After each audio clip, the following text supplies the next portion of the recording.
I have tried to remember the first time I saw a dead body.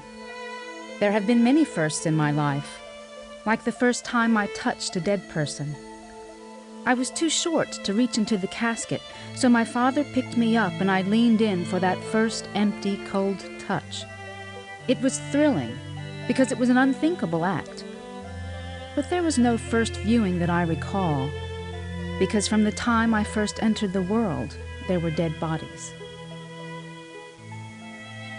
When I was old enough to understand what they meant, people told me they felt decidedly creepy about funeral homes.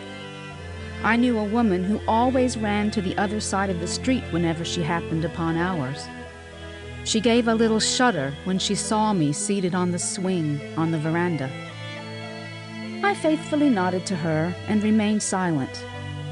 There was no need to defend my position, and anyway, sooner or later she too...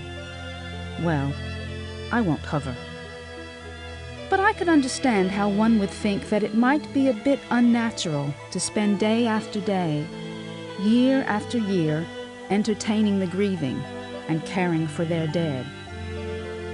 I suppose it could have been a gloomy existence if it were not for my father. Whenever I mentioned Undertaker or mortician to people who'd never met him, I saw in their eyes what they thought. They pictured a dour man. Their Undertaker was a Uriah Heep who wore black, scratchy suits with dull white shirts that would soon turn yellow. My father was a clothes horse, an Undertaker with flair who was always on the verge of dandyism.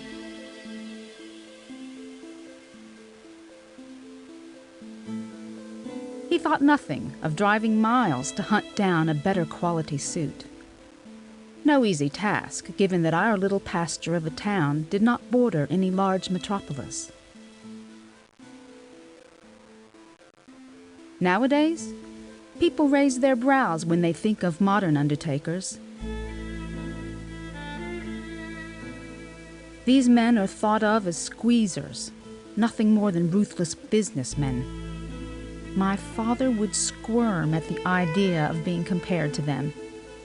He never had to work too hard at being different. He just was.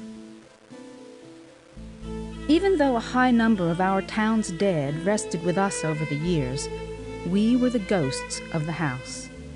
Our family learned how to disappear with these 4 words. We've got a body. From the time the family of the deceased first entered the door to make funeral arrangements, until days later, when the last person left the funeral home after the funeral, our family became invisible, non-existent. And now my father was in his element, master of the grand finale. With a barely noticeable hand movement and a slight nod of his head, he directed families through the hardest, most uncomfortable 45 minutes of their lives.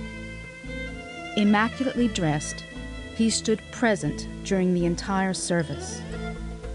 Whatever awkward emotions squirmed around inside the minds and hearts of funeral goers, my father was comfortable with them.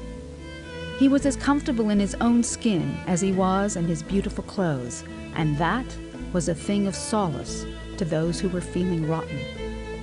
He was the man whose task it was to close the door on the messy sight of death and open another to the heavenly ever after. Some people thought it was their preacher who opened that door, but from my balcony seat, it always looked like it was the Undertaker, whose smooth orchestration made saying goodbye a less difficult task, a more secure journey. I wondered why my father chose to dress up every day and take care of dead people. I never asked, for as the years passed, I could imagine him doing nothing else. The living are often concerned with what material thing the dead should take with them, and act upon tremendous impulse to leave something of value. I became quite worried about what kinds of objects were buried with the dead, and barraged my father with questions. Will that man be buried with his wedding ring? What will happen to that woman's brooch? What does a child take with them? My father answered with a calm certainty. Mostly, what the dead take with them are their secrets.